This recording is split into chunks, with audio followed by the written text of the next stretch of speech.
রাতের অন্ধকারে ভস্মীভূত হয়ে গেল একটি কাঠমিল। বীরভূমের রামপুরহাট শহরের মধ্যে অবস্থিত ভারসালা মোড় পাশে অবস্থিত একটি কাঠমিলে হঠাৎ আগুন লেগে দাউ দাউ করে জ্বলতে থাকে গোটা কাঠমিল। খবর পেয়ে ঘটনাস্থলে পৌঁছায় দমকলের 4টি ইঞ্জিন এবং 4টি ইঞ্জিনের প্রচেষ্টায় আগুনটি নেভার হয়।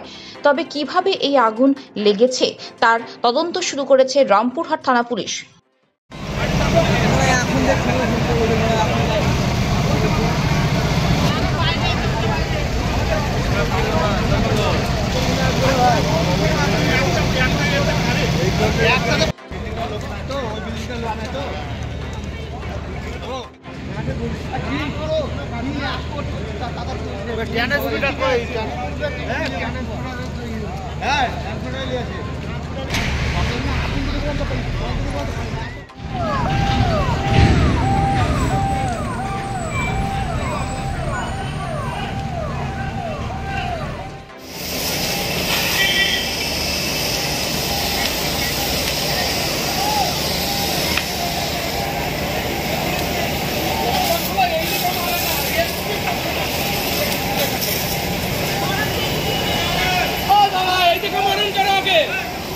যেখানে এই দিকে বেরোতে দেন না, এই দিকে মারুন কেন?